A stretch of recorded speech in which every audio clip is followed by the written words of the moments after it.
الحمد لله رب العالمين حمدا كثيرا طيبا مباركا فيه والصلاة والسلام على النبي الأمين المبعوث رحمة للعالمين وعلى آله وصحبه أجمعين.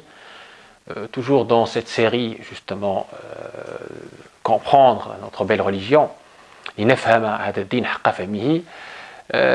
Aujourd'hui je veux répondre à une question qui a résisté au temps, cette question de la pertinence et de la justesse ou non de nos écoles de pensée, les écoles sunnites, les 4 écoles connues et reconnues depuis plusieurs siècles, à savoir l'école hanafite, malikite, shafi'ite et hanbalite.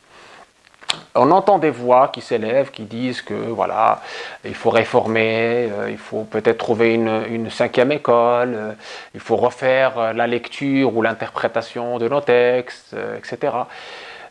Moi, je veux simplement ici répondre de façon scientifique à ce préjugé que certaines personnes qui n'ont pas, on va dire, tous les bagages scientifiques par rapport à cette appréciation, à sa juste valeur de nos pieux prédécesseurs, de nos savants spirituels et de leur patrimoine et de leur héritage. Je dirais donc ces voix qui s'élèvent en lui disant ils sont des hommes et ils étaient des hommes et nous sommes des hommes. Ce qui me gêne ici, c'est qu'effectivement nous sommes des hommes et ils sont aussi imparfaits, ils peuvent être faillibles, certes, mais si je dois comparer ma compréhension ou notre compréhension contemporaine à leur compréhension, je dirais que je choisirais leur compréhension et leur appréciation. Pourquoi ? Parce qu'elle était tout d'abord plus proche de la source, et ensuite, c'était des personnages scrupuleux, indépendants, qui avaient, en plus de cette science et cette proximité de la source, ils avaient ce scrupule et cette indépendance et cette objectivité dans leurs décisions. Il faut comprendre tout d'abord que les 4 écoles n'ont pas tiré leurs avis du chapeau, n'ont pas tiré leurs avis des patients. Leurs avis n'est ni plus ni moins la bonne compréhension des 2 sources premières de la religion qui sont le Coran et la Sunna. Évidemment, le Coran et la Sunna sont des textes assez complexes et leur interprétation obéit à des règles. On appelle les règles exégétiques. Pour illustrer mon propos, je vais donner l'exemple par une anecdote, une petite anecdote qui est arrivée dans un pays musulman que je ne nommerai pas. Une femme qui venait demander à un alim, un savant, un mufti, venait lui demander une fatwa, c'est-à-dire un avis juridique. Fatwa voulant dire avis juridique, avis religieux, sur une question précise. Et donc le monsieur lui répond en lui disant « Écoutez madame, est-ce que vous voulez que je vous donne cette fatwa selon Shafi'i ou selon le Coran et la Sunna ?» Alors cette femme, elle avait une intelligence spirituelle, une clairvoyance. Elle a tout de suite répondu « Je veux l'avis selon Shafi'i, car je fais plus confiance à la compréhension de Shafi'i du Coran et de la Sunna par rapport à la vôtre. » Je vous laisse méditer sur cette belle sagesse, cette belle parole qui résume le propos que je veux tenir aujourd'hui. Donc, en plus de leur probité, de leur fidélité, de leur justesse, de leur science vaste, de leur compréhension sage et intelligente des 2 sources, les 4 écoles ont aussi trouvé quelque chose qui s'apparente à du génie. C'est ce qu'on appelle l'ingénierie du fiqh, l'ingénierie du droit musulman. Les méthodes du fiqh, les méthodes de déduction. Ce qu'on appelle dans le jargon usul al-fiqh, les fondements du fiqh. Ces méthodes, évidemment, font partie de cette intelligence spirituelle pour déduire la vie à partir du Coran et de la Sunna ou, en absence du texte scripturaire, trouver la vie qui correspond à l'esprit du Coran et de la Sunna et leur finalité. Parmi ces outils-là, on trouve évidemment l'ijma', d'abord l'unanimité, le consensus déjà des premiers compagnons, des savants parmi les compagnons. Alors comment on peut passer outre cette unanimité, ce consensus, alors que ces gens-là étaient les plus proches du prophète sallallahu et le ravi n'est plus ni moins la compréhension de ce qu'ils ont appris du prophète sallallahu de la première école. Ensuite, on peut avoir plusieurs autres types d'unanimité ou de consensus. Moi, j'ai fait exprès de donner cet exemple-là. Ensuite, on a le qiyas, l'analogie. Et cette analogie, elle est appuyée par le hadith de Mu'ad, où effectivement, quand le prophète sallallahu a envoyé en messager du messager au Yémen, et quand il lui a dit, si tu ne trouves pas de solution explicite dans le Coran ni dans la Sunna, comment tu vas juger, comment tu vas comprendre? Il dit, je vais faire mon effort d'ijtihad, et donc ce qui suppose aussi cette analogie par rapport au texte, et on a le mot istinbat dans le Coran, qui veut dire, qui tend aussi vers cette notion d'analogie, de qiyas, qui est très importante évidemment, et qui est commune aux 4 écoles sunnites et au-delà, pour déduire la vie à partir du texte scripturaire, Coran ou Sunna. Sunna ici, je parle de la sunna authentique. Parce qu'au niveau de la sunna, il y a évidemment plusieurs degrés, et même plusieurs degrés aussi de compréhension selon les savants. Ensuite, on a, selon les écoles, plusieurs autres sources secondaires de droit musulman. L'école malikite totalise à elle seule plus de 17 sources secondaires. Je cite par exemple l'Amal al-Madina, c'est-à-dire l'action ou les actes des gens de Médine. Pourquoi les gens de Médine? De l'époque, bien sûr, de l'époque de Malik, il y a plus de 1300 ans. Pourquoi? Parce que Malik estime que la Médina était effectivement le lieu privilégié des hadiths mutawatir et des actions des compagnons. C'est l'héritage de l'école du prophète, parce que les compagnons ont vécu à Médine, et donc elle est plus propice à être évidemment une source fiable. Et de ce Amal Madina, de ces actions de gens de Médine de l'époque de Malik, les Malikites ont déduit aussi la notion de Amal, la notion de Urf, c'est-à-dire de la prise en considération de la coutume du pays, de la région, conformément aussi à la parole du prophète Wa'mur bil urf wa'arid 'anil jahilin. Et dans un autre verset, walahunna mithlu alladhi 'alayhinna bil ma'ruf. Le mot ma'rouf, le mot urf désignant ici ce qui est convenable, ce qui est convenu, et évidemment les savants n'ont pas hésité à utiliser ce Amal al-Madina pour déduire la pertinence aussi de prendre en compte le contexte, et donc ce Amal.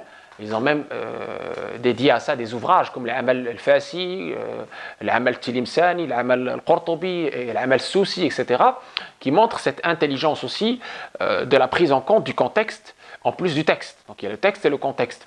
Ce amal donc, c'est ni plus ni moins l'application du Coran, l'application du bon sens, l'application de la suite de Amal al-Madina. Puisque le Coran aussi nous incite à prendre en considération ce qui est convenable, ce qui est convenu.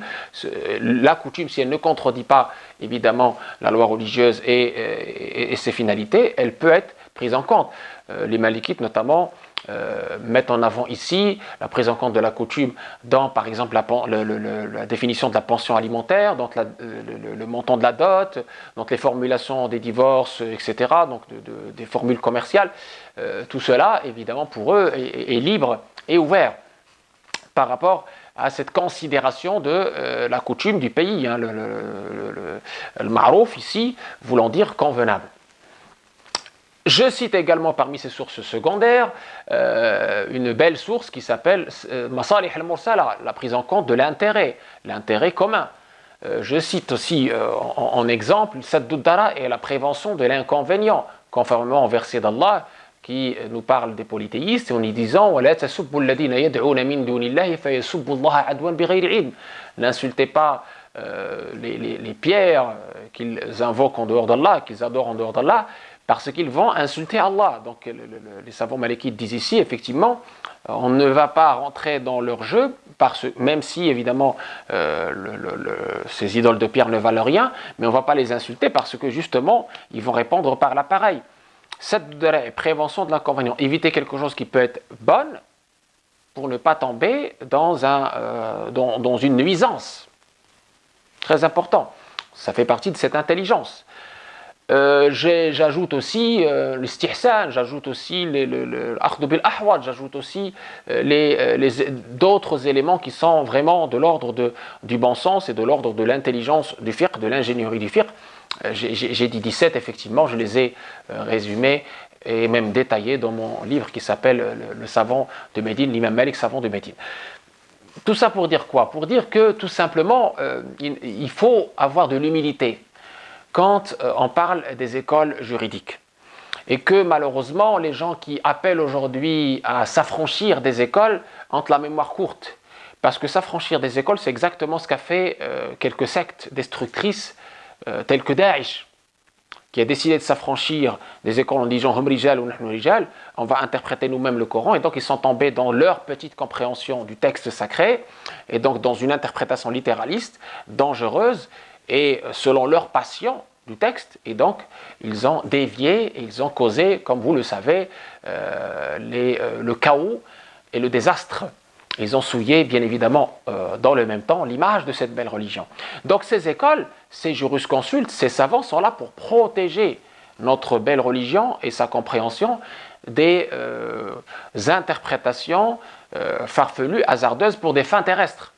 Ils sont là pour justement garantir la justesse et la pertinence et la protection de cette interprétation, de toutes ces interprétations qu'on entend aujourd'hui, déviantes et parfois dangereuses. Donc la pertinence de nos savants, elle est aussi le résultat des hadiths du prophète qui nous incite justement à suivre les savants. Il nous dit que les savants sont les héritiers des prophètes. On ne saurait se passer de ces savants parce que tout le monde ne peut pas être savant.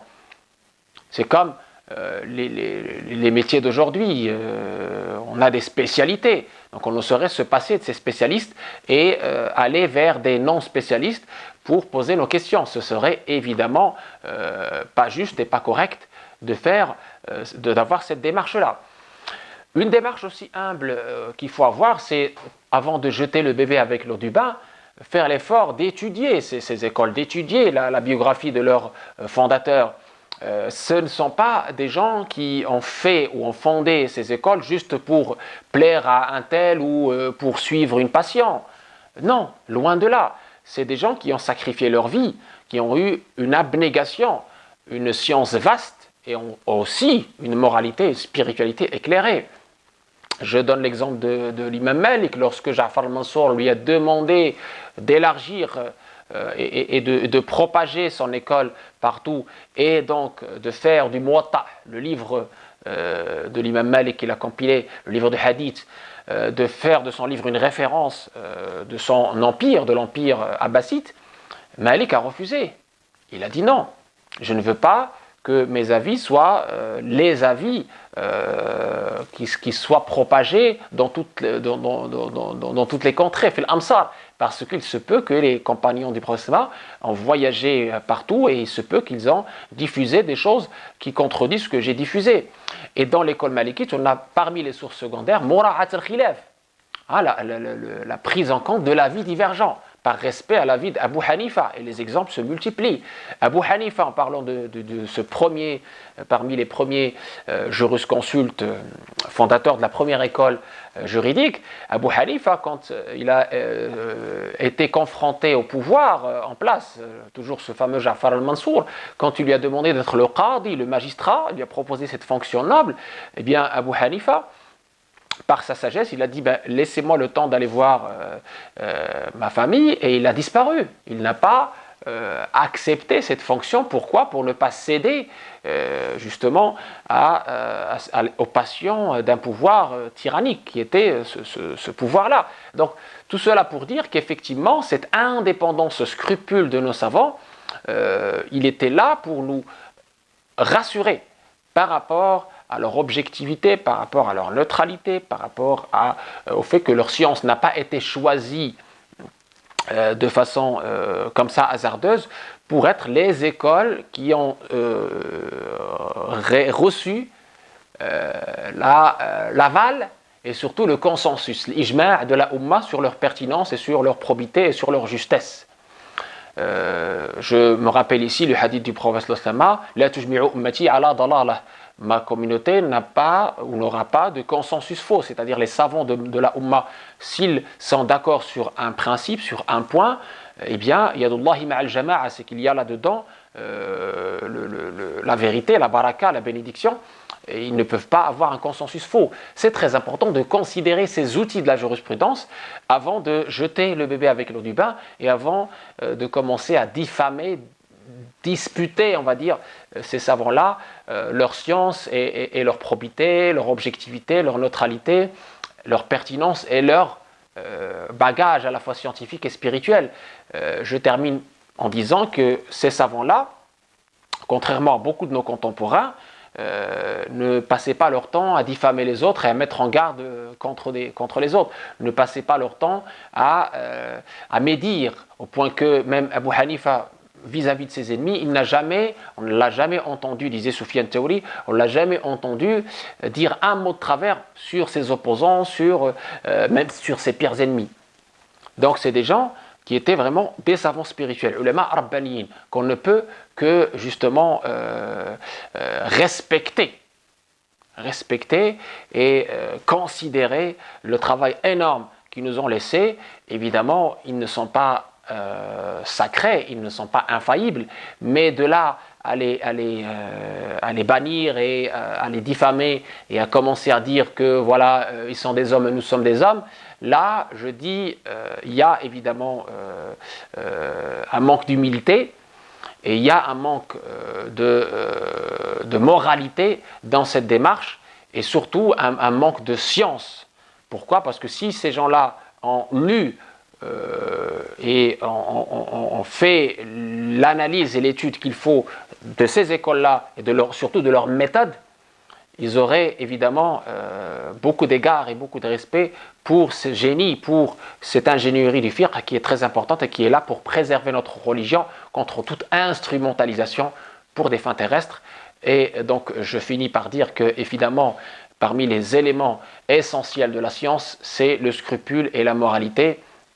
Un des compagnons du prophète disait à juste titre à ce sujet-là: La ta'allamu al-ilma litubahu bihi al-ulama wa la litumaru bihi as-sufaha wa la litakhayyaru bihi al-majalis wa la litasrifu bihi wujuha an-nas ilaykum wa bataghu bi'ilmikum ma 'inda Allah fa innahu yadumu wa yabqa wa yanfadu ma siwah. Ne n'apprenez pas la science pour disputer les savants, ni pour embellir les assemblées, ni pour orienter les gens vers vous, mais apprenez la science pour Allah, parce que c'est ça qui dure et qui perdure, et tout le reste est éphémère. Et évidemment, ces savants-là nous ont appris l'abnégation, nous ont appris la pureté de l'intention pour Dieu dans leur apprentissage et dans leur enseignement. Et voici Malik, par exemple, quand on lui a demandé, ses élèves sont venus le voir un peu paniqué en disant: mais Malik, Cheikh, écoutez, il y a beaucoup de gens qui ont commencé à compiler des livres qu'ils ont appelés comme ce que vous avez appelé votre livre Al-Muwatta, ils ont appelé leur livre aussi Muwatta, donc Muwatta'at. Il y a plusieurs Muwatta qui ont commencé à émerger. Malik, rassuré, apaisé, leur dit: écoutez, tout ce qui est pour Dieu restera et perdurera.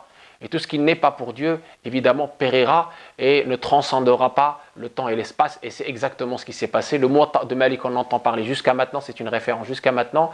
Les autres Muwatta ont disparu. Et c'est exactement la même chose pour toute cette voix qu'on entend d'ignares et d'ignorants et de personnes non respectueuses qui diffament sans connaître la réalité des écoles et qui veulent évidemment bannir ces écoles qui sont pour moi des garde-fous contre toute instrumentalisation de notre belle religion pour des fins terrestres. Et nous devons avoir l'humilité de se les rapproprier, de les comprendre, de mettre en avant leurs méthodes, parce que leurs méthodes, je dis et je leur ai dit, sont des méthodes salutaires, font partie de l'ingénierie, de l'intelligence spirituelle. Walhamdulillahi Rabbil Alamin.